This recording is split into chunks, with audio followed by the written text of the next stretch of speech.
viewers, Assalamu alaikum. Like the same time, same moment. This is Shaddar Kamrul Hassan.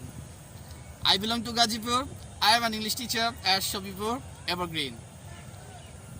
জানি তোমরা সকলেই সুস্থ আছো, তোমাদের সুস্থতা আমাদের একান্ত কাম্য। তোমরা এখন ঘরে,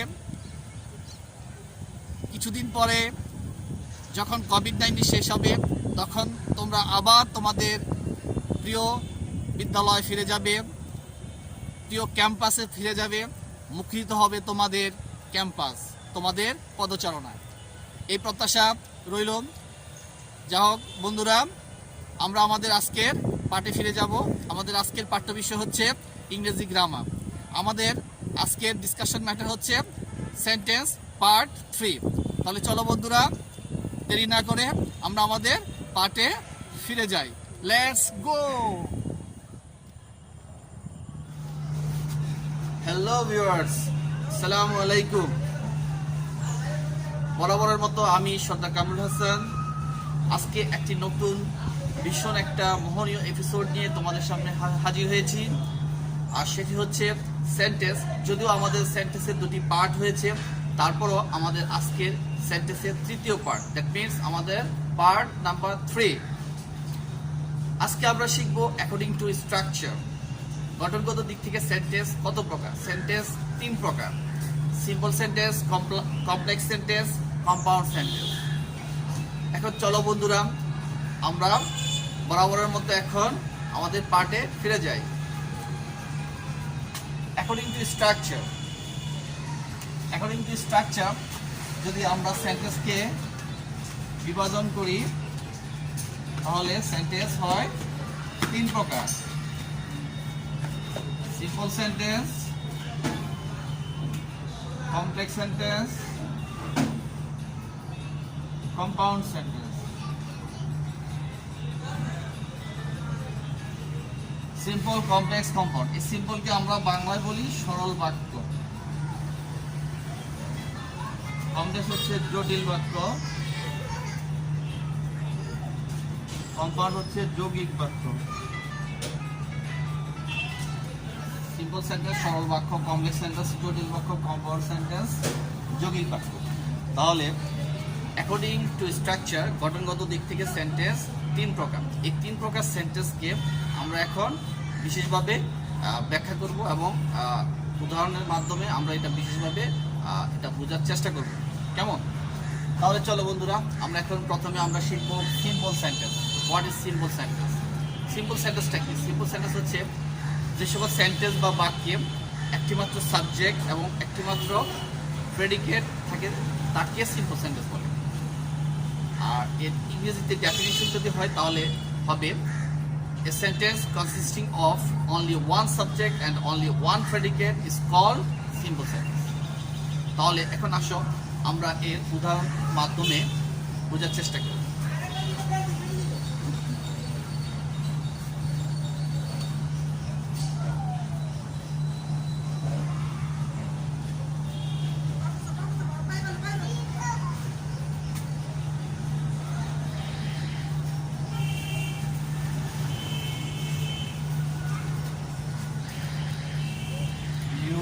Not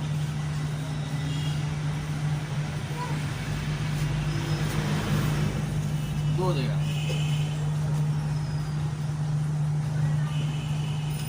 They are playing in the field.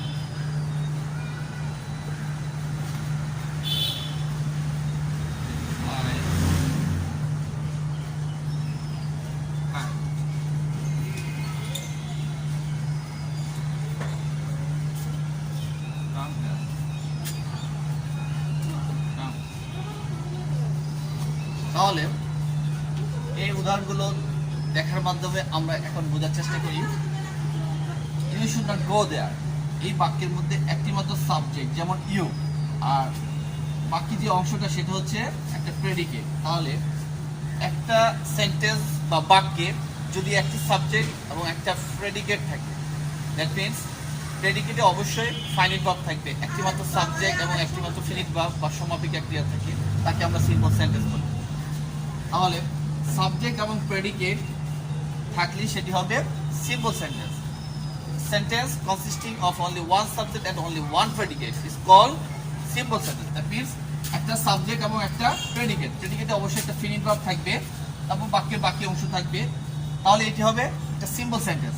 যেমন এখানে they are playing in the field, এখানে দে সাবজেক্ট আর বাকি যে অংশটা সেটা হচ্ছে প্রেডিকেট, এবং প্রেডিকেট এখানে আমাদের ফিনিট ভার্ব আছে দে আর প্লেইং, আর বাকি যে অংশ সেটা হচ্ছে বাক্যের এক একটি পার্টস অফ স্পিচ বা বাক্যের এক একটি অংশ বাক্যের অতিরিক্ত হিসেবে থাকতে পারে। যেমন হি ফ্লাইজ এ কাইট, এখানে হি সাবজেক্ট, ফ্লাইজ হচ্ছে ফিনিট ভার্ব আর এ কাইট হচ্ছে অবজেক্ট। দ্যাট মিন্স ভার্বের ভাব থেকে শুরু করে পুরো অংশটাই হচ্ছে প্রেডিকেট। তাহলে আমাদের হি হচ্ছে এখানে সাবজেক্ট আর ফ্লাইজ এ কাইট এই অংশটি হচ্ছে প্রেডিকেট। তাহলে প্রেডিকেট অংশ এবং সাবজেক্ট দুটো মিলে হবে সিম্পল সেন্টেন্স। তবে একটি মাত্র সাবজেক্ট এবং একটি মাত্র প্রেডিকেট যে সবসময় থাকবে তা না, আমাদের এর মাঝে মাঝে সম্পূর্ণ অংশ নাও থাকতে পারে। আবার একটা মেইন ক্লোজ ছাড়াও মেইন ক্লোজের সাথে অতিরিক্ত অংশ হিসেবে যেমন ফ্রেজ বা পার্টিসিপলও থাকতে পারে, সেটা আমরা এখন একটু লক্ষ্য করি। যেমন কাম হিয়ার, এখানে আমাদের সাবজেক্ট ইউটা উজ্জ আছে, কারণ এটা একটা ইম্পারেটিভ সেন্টেন্স। ইম্পারেটিভ সেন্টেন্সের সাবজেক্টটা ইউ উজ্জ থাকে, তাহলে এখানে আমাদের ভাব থেকে শুরু হয়েছে কাম হিয়ার, এখানে আসো, দ্যাট মিন্স তুমি এখানে আসো। তারপর বলছে যে কাম আসো, তাহলে এই ওয়ার্ড দ্বারাও আমাদের অর্থ প্রকাশ পেয়েছে এবং এখানে আমাদের সাবজেক্ট উজ্জ আছে। তাহলে আমাদের একটা বাক্যের যে সাবজেক্ট এবং ফিনিট ভার্ব বা অতিরিক্ত অংশ থাকবে বা একটা বাক্যের সাবজেক্ট বা প্রেডিকেট থাকবে তা নয়, আমাদের এর কিছু কিছু অংশ ব্যতিক্রমও থাকতে পারে। দ্যাট মিন্স আমাদের সাবজেক্টটা উল্লেখ নাও থাকতে পারে।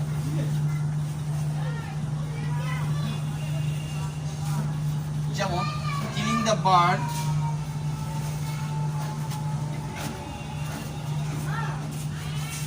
he went back to killing the bird, he went back to war.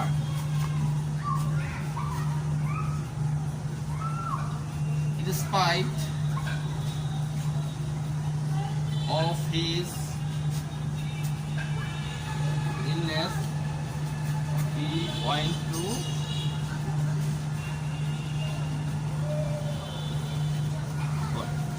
তাহলে একটা সিম্পল সেন্টেন্সের ব্যতিক্রম অংশ হিসেবে যেমন এখানে কিলিং দ্য বার্ড, এগুলো হচ্ছে একটা ফ্রেজ, আবার এটাকে আমরা একটা পার্টিসিপল বলতে পারি কারণ এটা ভার্বের সাথে আইএনজি আছে এবং বাক্যের অতিরিক্ত অংশ আছে।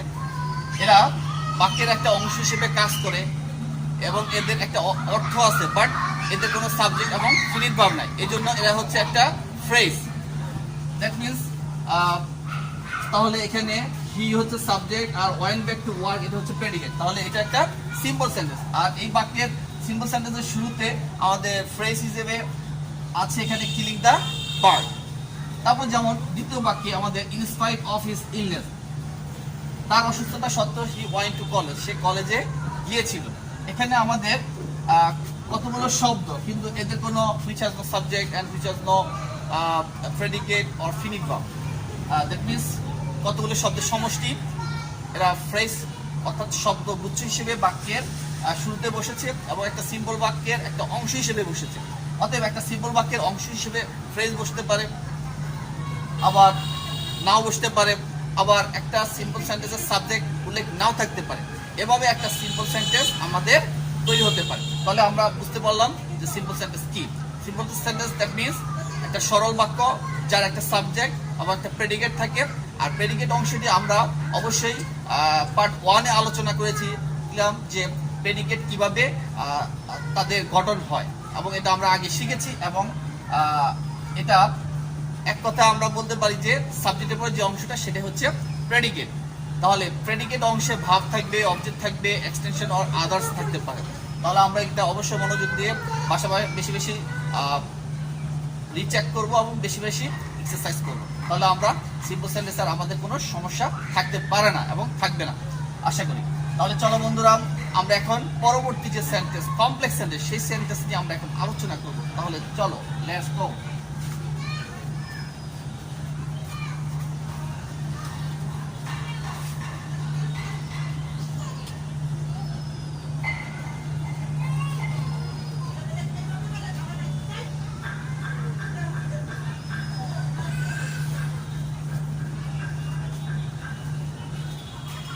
What is complex sentence? Complex sentence শিখতে হলে অবশ্যই আমাদেরকে এর আগে কিছু কিছু বিষয়ে নজর দিতে হবে। সেটা হচ্ছে যেমন আমাদেরকে ফ্রেজ বুঝতে হবে, আমাদেরকে ফাইনাইট ভার্ব কি, নন ফাইনাইট ভার্ব কি বুঝতে হবে, আমাদেরকে বুঝতে হবে প্রিন্সিপাল ক্লোজ কি, সাবঅর্ডিনেট ক্লোজ কি, কোঅর্ডিনেট ক্লোজ কি। তাহলেই আমরা কমপ্লেক্স সেন্টেন্স খুব ভালোভাবে বুঝতে পারবো। আর আসল কথা হচ্ছে যে সিম্পল সেন্টেন্সটাই হচ্ছে প্রিন্সিপাল ক্লোজ। এখন প্রিন্সিপাল ক্লোজ কি, সাবঅর্ডিনেট ক্লোজ কি, কোঅর্ডিনেট ক্লোজ কি, সেটা আমরা নজর দেব। আগে আমরা কমপ্লেক্স সেন্টেন্সটা কি সেটা আগে একটু বুঝি। ওকে, কমপ্লেক্স সেন্টেন্স হচ্ছে যে সকল সেন্টেন্স বা বাক্যে একটি মাত্র প্রিন্সিপাল ক্লোজ এবং এক বা একাধিক সাবঅর্ডিনেট ক্লোজ থাকে তাকে কমপ্লেক্স সেন্টেন্স বলে। তাহলে ইংরেজিতে ডেফিনেশন হবে এভাবে: a sentence containing one principal clause and one or more subordinate clause is called complex sentence. তাহলে একটা বাক্যে সাবঅর্ডিনেট ক্লোজের শুরুতে সাবঅর্ডিনেটিং কনজাংশনস বা লিঙ্কিং ওয়ার্ডস থাকতে পারে, যেমন সাবঅর্ডিনেটিং কনজাংশন, সাবঅর্ডিনেটিং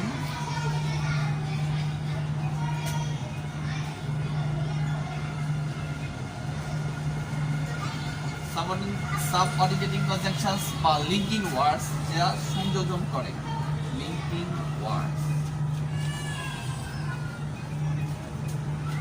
তাহলে একটা সাবঅর্ডিনেট ক্লোজের শুরুতে সাবঅর্ডিনেটিং কনজাংশনস বা লিঙ্কিং ওয়ার্ডস থাকতে পারে। সেগুলো কি কি দেখো, যেমন দো, also, as, because, since,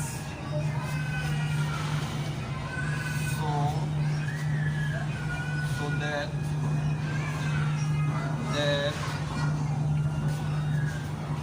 till, until, unless, when, why, who, which, where, how, before, after, whether, while, as soon as, whenever, wherever, wherever, whenever, wherever,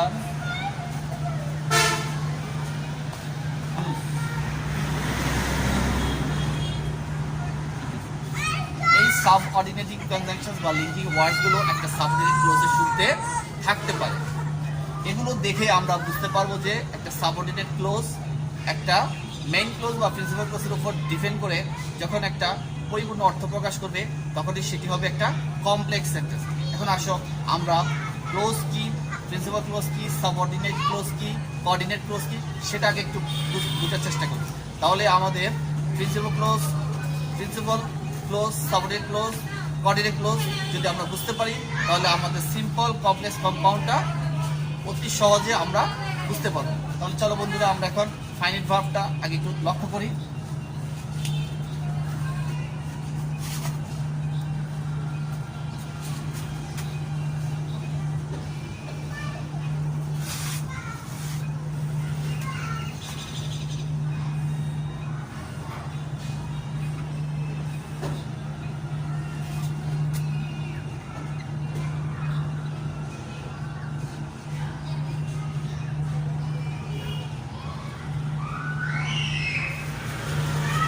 finite verb কি?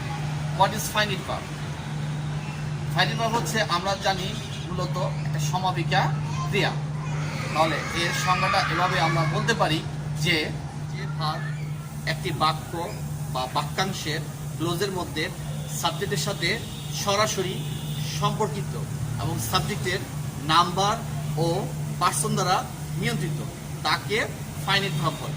আর যে ভার্ব তার নয় তাকে নন ফাইনাইট ভার্ব বলে। তাহলে আমরা বুঝতে পারলাম যে ভার্বের সাবজেক্ট নাম্বার এবং পার্সন দ্বারা নিয়ন্ত্রিত, এবং যে ভার্ব সাবজেক্ট অনুযায়ী পরিবর্তন হয় এবং সাবজেক্ট দ্বারা নিয়ন্ত্রিত হয় সেটাই হচ্ছে ফাইনিট ভার্ব। আর যে ভার্ব সাবজেক্টের সাথে সম্পর্কিত নয় এবং সাবজেক্টের নাম্বার ও পার্সন দ্বারা নিয়ন্ত্রিত হয় না সেটি হচ্ছে নন ফাইনিট ভার্ব। তাহলে আমরা এখন একটা উদাহরণ দেখি। He goes to college to study। এখানে এই বাক্যে সাবজেক্ট দ্বারা নিয়ন্ত্রিত হচ্ছে goes, তাহলে goes হচ্ছে একটা ফাইনিট ভার্ব, আর হি হচ্ছে সাবজেক্ট, আর কলেজটা হচ্ছে অ্যাডভার্ব অফ প্লেস, আর টু স্টাডি এখানে টু প্লাস ভার্ব, এটা সাবজেক্ট দ্বারা নিয়ন্ত্রিত নয় এবং সাবজেক্টের সাথে সম্পর্কিত নয়, এটা নিজেই নিজের পরিচয়ে পরিচিত, এই জন্য এটা হচ্ছে নন ফাইনিট ভার্ব। তাহলে যে ভার্বের সাথে সাবজেক্টের সম্পর্কিত, সাবজেক্টের যে ভার্ব সাবজেক্টের নাম্বার পার্সন অনুযায়ী পরিবর্তন হয় সেটা হচ্ছে ফাইনিট ভার্ব। আর যে ভার্ব সাবজেক্টের নাম্বার এবং পার্সন অনুসারে পরিবর্তন হয় না এবং সাবজেক্টের নাম্বার পার্সন এর সাথে সম্পর্কিত নয় সেটি হচ্ছে নন ফাইনিট ভার্ব। তাহলে আমরা বুঝতে পারলাম ফিনিট এবং নন ফিনিট। এখন আসো আমরা ক্লোজে চলে যাই। ক্লোজ কি? What is close? ক্লোজ হচ্ছে কতগুলো শব্দের সমষ্টি, সম্পর্কিত শব্দের সমষ্টি, এ গ্রুপ অফ রিলেটেড ওয়ার্ডস, যার একটি সাবজেক্ট ও একটি প্রেডিকেট আছে, অর্থাৎ ফিনিট ভার্ব আছে, এবং যা একটা বৃহত্তর বাক্যের অংশরূপে ব্যবহৃত হয় তাকে আমরা ক্লোজ বলি। তাহলে ক্লোজ হচ্ছে এক কথায় বাক্যের এক একটি অংশ। তাহলে বাক্যের এক একটি অংশ, সেটা হয় প্রিন্সিপাল ক্লোজ হতে পারে, সেটা সাবঅর্ডিনেট ক্লোজ হতে পারে, আবার সেটা কোঅর্ডিনেট ক্লোজ হতে পারে। এখন আসলে চলো বন্ধুরা, আমরা ক্লোজ কয় প্রকার? ক্লোজ হচ্ছে 3 প্রকার: principal clause, subordinate clause, coordinate close. তাহলে এই প্রিন্সিপাল ক্লোজকে আবার আমরা মেইন ক্লোজ বলতে পারি বা ইনডিপেন্ডেন্ট ক্লোজ বলতে পারি। আবার অপরদিকে আমরা সাবঅর্ডিনেট ক্লোজকে আমরা ডিপেন্ডেন্ট ক্লোজ বলতে পারি। আর আরেকটি ক্লোজ সেটি হচ্ছে কোঅর্ডিনেট ক্লোজ। এখন চলো আমরা এই ক্লোজগুলো নিয়ে একটু আলোচনা করি।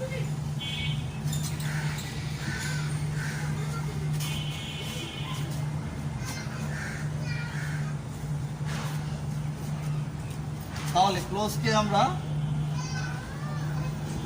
3 ভাগে ভাগ করতে পারি। সেটা হচ্ছে প্রিন্সিপাল ক্লোজ,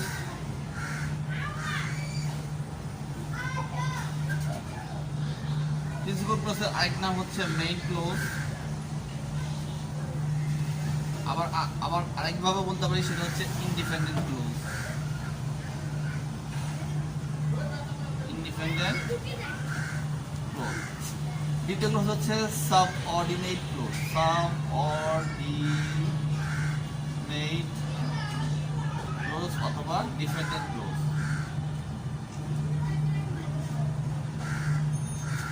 আর আরেকটি ক্লোজ সেটি হচ্ছে coordinate clause, coordinate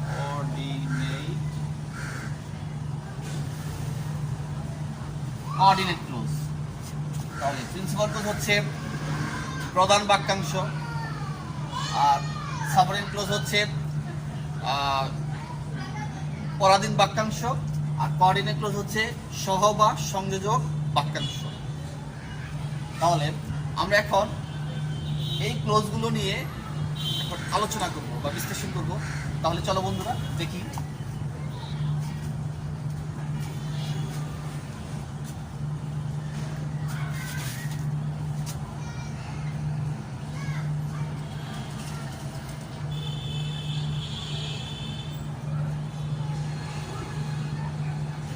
principal clause.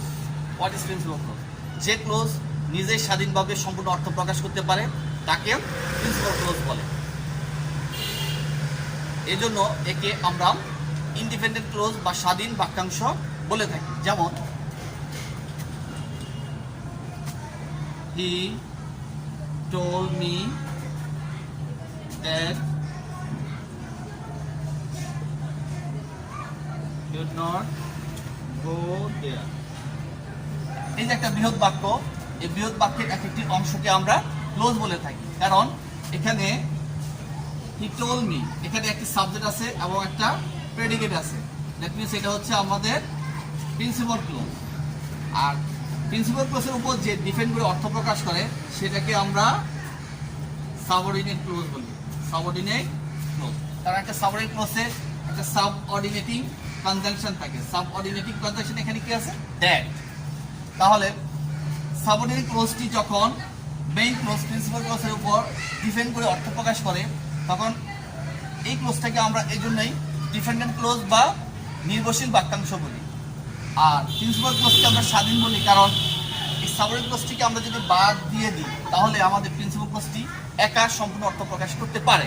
এই জন্য প্রিন্সিপাল ক্লোজটাকে আমরা স্বাধীন বাক্যাংশ বলি, আর সাবঅর্ডিনেট ক্লোজটাকে আমরা পরাধীন বাক্যাংশ বলি বা নির্ভরশীল বাক্যাংশ বলে থাকি। তাহলে প্রিন্সিপাল ক্লোজের একটা সাবজেক্ট এবং একটা প্রেডিকেট যদি থাকে এবং প্রেডিকেটে যদি একটা ফাইনিট ভার্ব থাকে তখন সেটি হবে প্রিন্সিপাল ক্লোজ। বুঝতে পেরেছি আমরা? তাহলে এখন আমি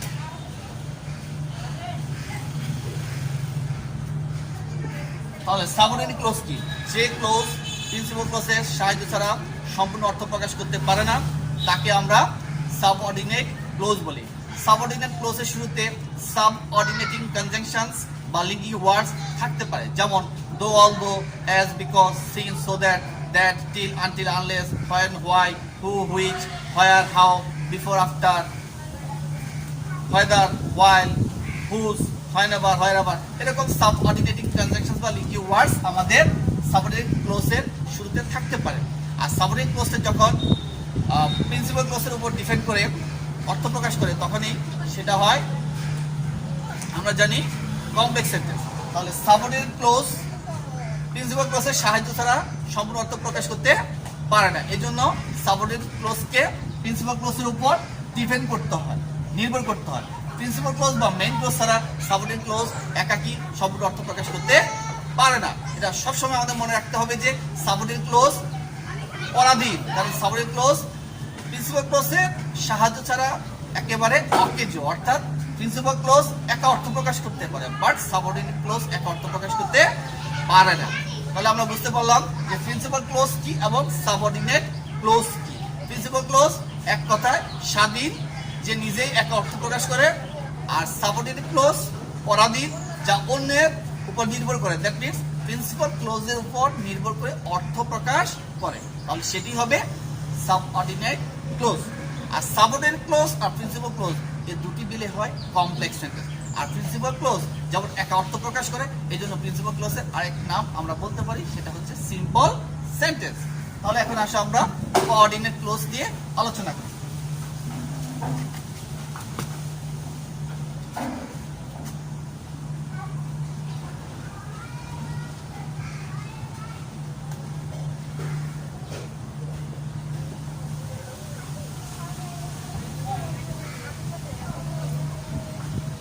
কোঅর্ডিনেট ক্লোজ যখন একাধিক প্রিন্সিপাল ক্লোজ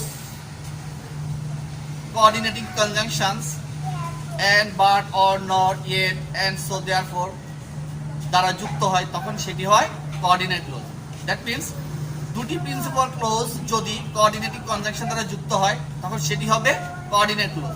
কোঅর্ডিনেট ক্লোজের ক্ষেত্রে প্রত্যেকটা প্রিন্সিপাল ক্লোজই হচ্ছে স্বাধীন এবং এরা প্রত্যেকটাই দুটি ক্লোজ আলাদা আলাদা অর্থ প্রকাশ করতে পারে। বাট যখন কোঅর্ডিনেটিং কনজাংশন দিয়ে একাধিক প্রিন্সিপাল ক্লোজ যুক্ত হবে তখন আমরা সেটিকে বলবো coordinate close.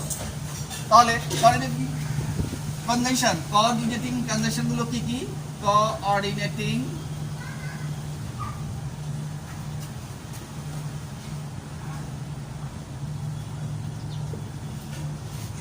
and, but, or, not, and so, therefore, etc. তাহলে এই কোঅর্ডিনেটিং কনজাংশন গুলো যখন একাধিক প্রিন্সিপাল ক্লোজকে যুক্ত করবে তখন সেটা হবে কোঅর্ডিনেট ক্লোজ। আর কোঅর্ডিনেট ক্লোজের আরেক নাম হচ্ছে কম্পাউন্ড সেন্টেন্স। তাহলে কোঅর্ডিনেট ক্লোজ যদি আমরা বুঝতে পারি তাহলে আমাদের কম্পাউন্ড সেন্টেন্সও বোঝাটা সহজ হয়ে যাবে। তাহলে আমরা সাধারণভাবে বা জেনারেলি আমরা যে ক্লোজগুলো চিনতে পারলাম এবং বুঝতে পারলাম, এই ক্লোজগুলো বোঝার মাধ্যমেই আমরা অ্যাকর্ডিং টু স্ট্রাকচার যে সেন্টেন্স 3 প্রকার, সিম্পল, কমপ্লেক্স, কম্পাউন্ড, এগুলো খুব সহজেই বুঝতে পারবো আর আমাদের কোনো সমস্যাই হতে পারে না। ওকে, এখন আসলে আমরা আমাদের আবার পুনরায় আমরা সেন্টেন্সে ফিরে যাই। দ্যাটস তো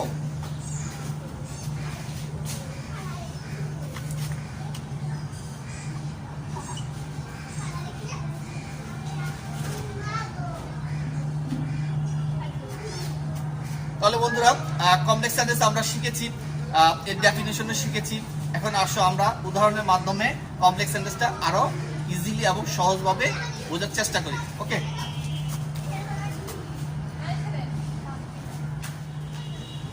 তাহলে কমপ্লেক্স সেন্টেন্সের এই উদাহরণগুলোর মাধ্যমে আমরা বুঝতে পারবো এখন যে আসলে কমপ্লেক্স সেন্টেন্সটা কিভাবে হয় বা হয়ে থাকে।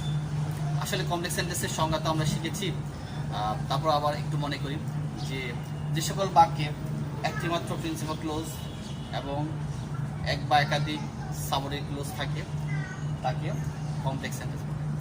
আর সাবঅর্ডিনেট ক্লোজের শুরুতে অবশ্যই সাবঅর্ডিনেটিং কনজাংশনগুলো থাকে, এগুলো আমাদের মনে রাখতে হবে। যেমন he asked me if I নি হিজ ব্রাদার, এখানে এই বাক্যে হি আস্কড মি, এই বাক্যটি হচ্ছে প্রিন্সিপাল ক্লোজ, কারণ এটা স্বাধীন, এখানে একটা সাবজেক্ট আছে, একটা ফাইনিট ভার্ব আছে। তাহলে প্রেডিকেট অংশে যদি ফাইনিট ভার্ব থাকে এবং একটি সাবজেক্ট থাকে তখনই সেটা হবে প্রিন্সিপাল ক্লোজ। ইফ আই নি হিজ ব্রাদার, এখানে ইফটা হচ্ছে একটা সাবঅর্ডিনেটিং কনজাংশন আর আই নি হিজ ব্রাদার এটা হচ্ছে একটা প্রিন্সিপাল ক্লোজ। তাহলে প্রিন্সিপাল ক্লোজের শুরুতে যদি সাবঅর্ডিনেটিং কনজাংশন যুক্ত হয় তখনই সেটা হবে সাবঅর্ডিনেটিং ক্লোজ, সাবঅর্ডিনেট ক্লোজ। আর সাবঅর্ডিনেট ক্লোজ যদি মেইন ক্লোজের উপর ডিপেন্ড করে অর্থ প্রকাশ করে তখনই সেটি হবে কমপ্লেক্স সেন্টেন্স। এভাবে আমাদের সাবঅর্ডিনেট ক্লোজটি যদি বাক্যের মাঝখানে থাকে তাহলে কমা বসবে না, আর যদি সাবঅর্ডিনেট ক্লোজটি বাক্যের শুরুতে থাকে অবশ্যই একটা বাক্যের মাঝখানে কমা ব্যবহার করতে হবে। তাহলে সাবঅর্ডিনেট ক্লোজ বাক্যের শুরুতেও থাকতে পারে, বাক্যের মাঝখানেও থাকতে পারে, এটা আমাদের মনে রাখতে হবে। আর প্রিন্সিপাল ক্লোজটি বাক্যের শেষেও থাকতে পারে আবার বাক্যের শুরুতেও থাকতে পারে। তাহলে সাবঅর্ডিনেট ক্লোজ আর প্রিন্সিপাল ক্লোজ এই দুটো মিলেই হবে আমাদের কমপ্লেক্স সেন্টেন্স। তাহলে আমরা বুঝতে পেরেছি তো, যেমন I know that he is honest, এখানে আই নোটা হচ্ছে principal clause, that means main clause, আর দ্যাট হি ইজ অনেস্ট এই ক্লোজটা একাকি অর্থ প্রকাশ করতে পারে না, এটা মেইন ক্লোজের উপর ডিপেন্ড করে। এই জন্য দ্যাট হি ইজ অনেস্ট হচ্ছে আমাদের সাবঅর্ডিনেট ক্লোজ, আর আই নো দ্যাট আমি তা জানি, দ্যাট মিনস এটা হচ্ছে মেইন ক্লোজ। তাহলে মেইন ক্লোজ একাকি অর্থ প্রকাশ করে, এই জন্য এটাকে আমরা স্বাধীন বাক্য বলি। আর যেহেতু এটা একটা বৃহৎ বাক্য এই জন্য প্রিন্সিপাল ক্লোজকে আমরা বৃহৎ বাক্যের একটা অংশ বলবো, দ্যাট মিনস স্বাধীন বাক্যাংশ। আর দ্যাট হি ইজ অনেস্ট এটাকে আমরা বলবো পরাধীন বাক্যাংশ, অর্থাৎ নির্ভরশীল বাক্যাংশ, যা মেইন ক্লোজ বা স্বাধীন বাক্যের উপর ডিপেন্ড করে অর্থ প্রকাশ করে। নোবডি নোজ, এখানে নোবডি নোজটা হচ্ছে মেইন ক্লোজ, প্রিন্সিপাল ক্লোজ। আর হোয়েন হি উইল কাম এটা হচ্ছে আমাদের সাবঅর্ডিনেট ক্লোজ, দ্যাট মিনস এটাও একটা complex sentence. Since he was weak, দেখো শিক্ষার্থী বন্ধুরা সাবঅর্ডিনেট ক্লোজটি বাক্যের শুরুতে আছে এবং মাঝখানে একটা কমা বসেছে, তারপর আমাদের মেইন ক্লোজটি সাবঅর্ডিনেট ক্লোজটা বাক্যের শুরুতে বসেও কিন্তু অর্থ প্রকাশ করতে পারবে না একা, এই জন্য তাকে আরেকটা মেইন ক্লোজ গ্রহণ করতে হবে। তাহলে মেইন ক্লোজের উপর তাকে কিন্তু ভর করতে হয়, তাকে কিন্তু নির্ভর করতে হয়। যেমন আমরা আমাদের পিতা মাতার উপর নির্ভর করি, ঠিক তেমনি সাবঅর্ডিনেট ক্লোজকেও মেইন ক্লোজের উপর নির্ভর করতে হয়। অর্থাৎ কর্তা বা গৃহের যে প্রধান তার উপর যেমন পরিবারের অন্যান্য সদস্যকে নির্ভর করতে হয়, ঠিক তেমনি একটা বৃহৎ বাক্যের মধ্যে পরাধীন বাক্যাংশকে সবসময় স্বাধীন বাক্যাংশের উপর ডিপেন্ড করে অর্থ প্রকাশ করতে হয়। আর এভাবেই যখন সম্পূর্ণ একটা অর্থ প্রকাশ করবে একটা বৃহৎ বাক্য তখনই সেটা হবে complex sentence. Is it clear? I think it's absolutely clear হয়েছে তোমাদের কাছে। তাহলে তোমরা বুঝতে পেরেছ। এখন আসো আমরা কম্পাউন্ড সেন্টেন্স দিয়ে আলোচনা করব। তাহলে চলো বন্ধুরা,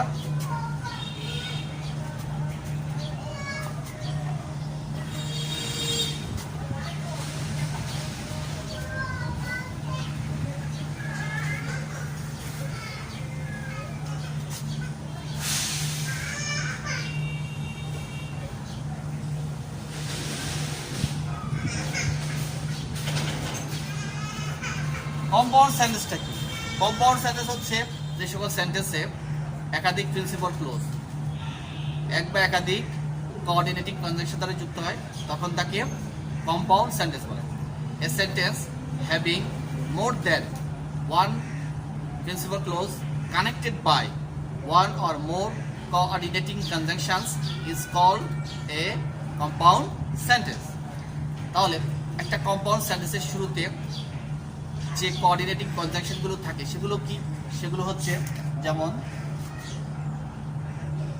and, but, or, yet, and so, therefore,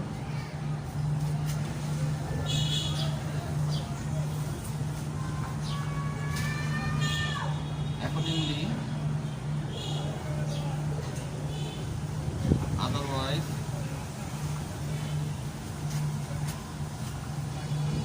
thus, so, thus, so, in,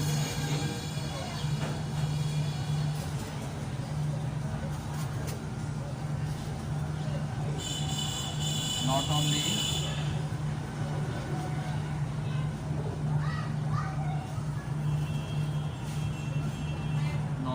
but also while, whereas,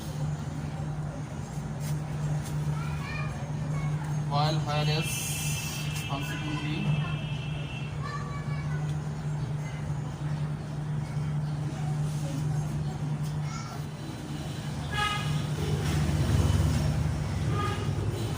not,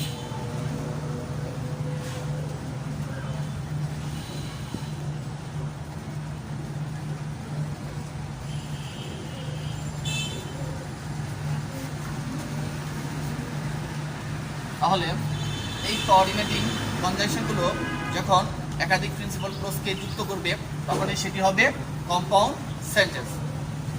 এখন আসলে আমরা উদাহরণের মাধ্যমে এগুলো আরো স্পষ্ট বা ক্লিয়ারভাবে বোঝার চেষ্টা করি।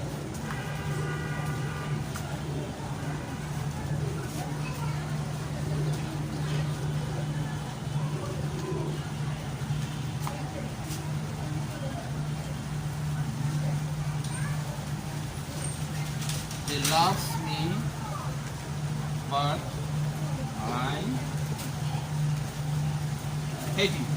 তাহলে এই যে বার্ড কোঅর্ডিনেটিং কনজাংশন দ্বারা দুটি বৈপরীত্য অর্থ প্রকাশ করেছে, বিপরীতমুখী অর্থ প্রকাশ করেছে। যখন বিপরীতমুখী অর্থ প্রকাশ করবে তখন আমাদের এই কোঅর্ডিনেটিং কনজাংশনটা যুক্ত হয়েছে এবং এই বার্ড কনজাংশনটা কোঅর্ডিনেটিং কনজাংশনটা দুটো প্রিন্সিপাল ক্লোজকে আলাদাভাবে যুক্ত করেছে এবং দুটো প্রিন্সিপাল ক্লোজই আত্মনির্ভরশীল, কারণ এরা একাধিক অর্থ প্রকাশ করতে পারে। যখন একাধিক প্রিন্সিপাল ক্লোজকে কোঅর্ডিনেটিং কনজাংশন দ্বারা যুক্ত করবে তখনই সেটি হবে compound sentence.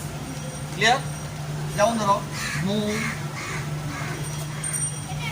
and you will die.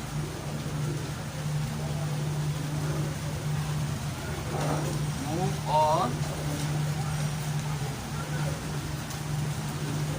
Move and you will die. Narrow এবং মরো,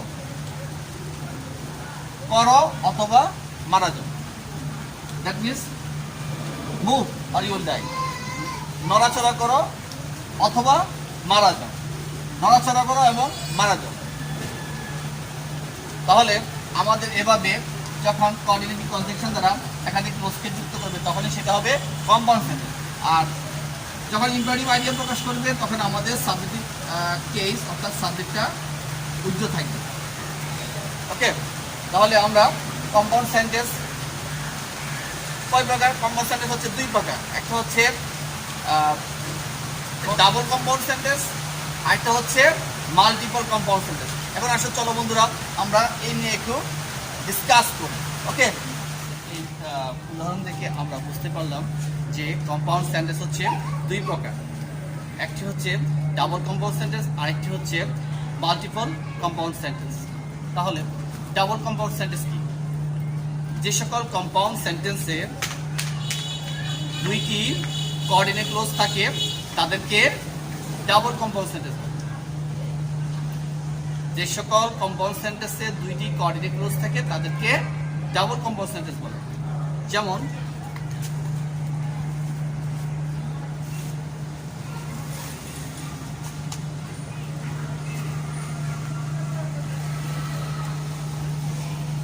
double compound sentence. Double compound sentence, she came to me and told me why she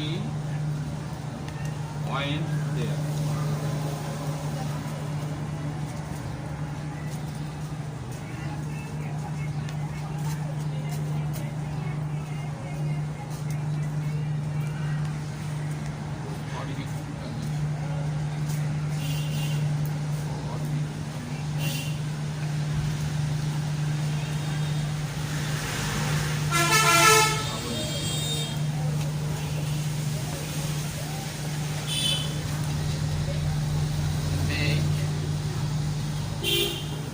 Our person and we call them fate. We make our fortunes. তাহলে এই বাক্যটি হচ্ছে একটা principal clause, এবং এটা হচ্ছে একটা কোঅর্ডিনেটিং কনজাংশন, আর এটা হচ্ছে একটা প্রিন্সিপাল ক্লজ। তাহলে যখন একটা বাক্যে কম্পাউন্ড সেন্টেন্সে দুটি কোঅর্ডিনেট ক্লজ থাকে, যেমন এখানে একটা কোঅর্ডিনেট ক্লজ, এখানে একটা কোঅর্ডিনেট ক্লজ, আর কোঅর্ডিনেটিং কনজাংশন দ্বারা যুক্ত হয়েছে, তাহলে এটা হচ্ছে একটা ডাবল কম্পাউন্ড সেন্টেন্স। এখন ডাবল কম্পাউন্ড সেন্টেন্সে একটা সাবঅর্ডিনেট ক্লজ আছে, তাহলে এভাবে আমাদের একটা কোঅর্ডিনেট ক্লজের সাথে আমাদের সাবঅর্ডিনেট ক্লজ থাকতে পারে, কোনো সমস্যা নেই। তারপরে দ্বিতীয় বাক্যে উই মেক আওয়ার ফরচুনস, এই একটা কোঅর্ডিনেট ক্লজ, কোঅর্ডিনেট কনজাংশন দ্বারা যুক্ত হয়েছে এন্ড দ্বারা, we call them fate।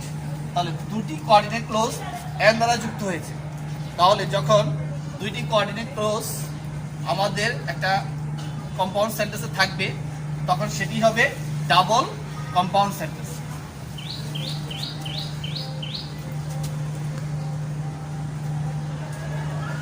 তাহলে কম্পাউন্ড সেন্টেন্সের আরেকটি হচ্ছে মাল্টিপল কম্পাউন্ড সেন্টেন্স। মাল্টিপল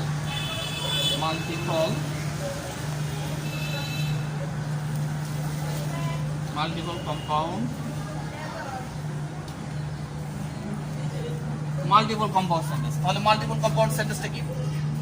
যে সকল কম্পাউন্ড সেন্টেন্সে দুইয়ের অধিক কোঅর্ডিনেট ক্লজ থাকবে সেটি হবে মাল্টিপল কম্পাউন্ড সেন্টেন্স। তাহলে আমরা বলতে পারি যে সকল কম্পাউন্ড সেন্টেন্সে দুইয়ের অধিক কোঅর্ডিনেট ক্লজ থাকে তাকে মাল্টিপল কম্পাউন্ড সেন্টেন্স বলে। এখন আসো এক্সাম্পলের মাধ্যমে আমরা বুঝি।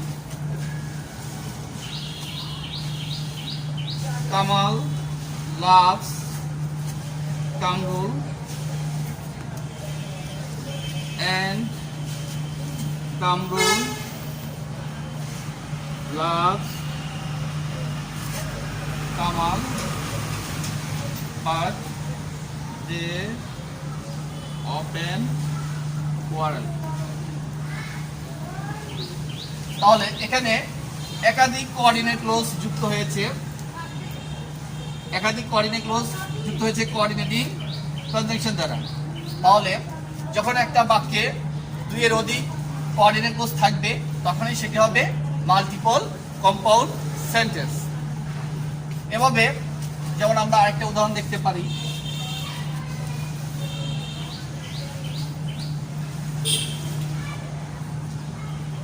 I got the news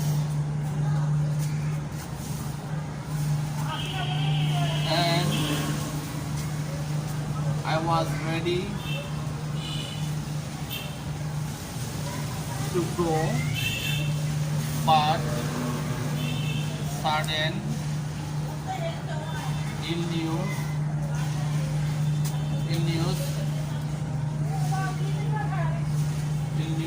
forbade me from going.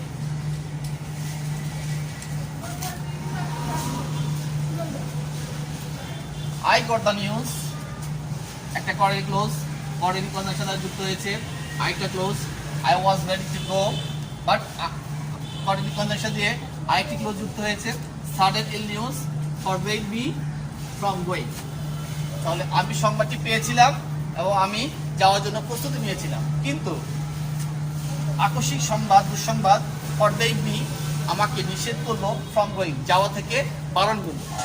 তাহলে যখন একাধিক কোঅর্ডিনেট ক্লোজ কোঅর্ডিনেট কনজাংশন দ্বারা যুক্ত হয়ে কোঅর্ডিনেট ক্লোজটা যখন একটা কম্পাউন্ড সেন্টেন্সে একাধিক সেন্টেন্স হিসেবে বসবে, বাক্যের অংশ হিসেবে বসবে, তখনই সেটি হবে মাল্টিপল কম্পাউন্ড সেন্টেন্স। তাহলে একাধিক কোঅর্ডিনেট ক্লোজ যখন একটা বাক্যের মধ্যে যুক্ত হয়ে একাধিক বাক্যাংশ অর্থ প্রকাশ করবে, তখনই সেটি হবে মাল্টিপল কম্পাউন্ড সেন্টেন্স। ঠিক আছে বন্ধুরা, বুঝতে পেরেছ ডাবল কম্পাউন্ড সেন্টেন্স কি এবং মাল্টিপল কম্পাউন্ড সেন্টেন্স কি। তাহলে এক কথায় আমরা কম্পাউন্ড সেন্টেন্স বুঝতে পারলাম, যখন কোঅর্ডিনেট কনজাংশন দ্বারা একাধিক ক্লোজ যুক্ত হয় তখনই সেটি হয় কম্পাউন্ড সেন্টেন্স। ওকে বন্ধুরা, আজকে আমাদের পার্ট এখানে শেষ। আরেকটি সুন্দর একটা এপিসোড দিয়ে আবার হাজির হব একই সময়। ততক্ষণে ঘর নিরাপদ থাকবে, সুস্থ থাকবে। দেখো আমার আরেক বন্ধু কি বলে, দেখো সবাই। ওকে, থ্যাংক ইউ। তোমার বন্ধু তোমাদেরকে কি উপদেশ দেয় সে অনুযায়ী কাজ করো। ওকে, আমরা তোমার বন্ধুর কথাটা শুনে আসি। তাহলে বন্ধুরা, আজকের মতো এখানে আমাদের পাঠ শেষ করছি। আগামী ক্লাসে আরেকটি ভীষণ মোহনীয় এপিসোড নিয়ে তোমাদের সামনে হাজির হব। ততক্ষণে তোমরা ঘরে থাকবে, নিরাপদে থাকবে, প্রয়োজন ছাড়া ঘর থেকে বের হবে না, বাবা মার কথা শুনবে, আর আমাদের পার্ট মনোযোগ দিয়ে বাসায় এক্সারসাইজ বেশি বেশি করবে, কেমন? তাহলে বন্ধুরা, তোমাদের সুস্থতা কামনা করে এখানেই বিদায় নিচ্ছি। আল্লাহ হাফেজ।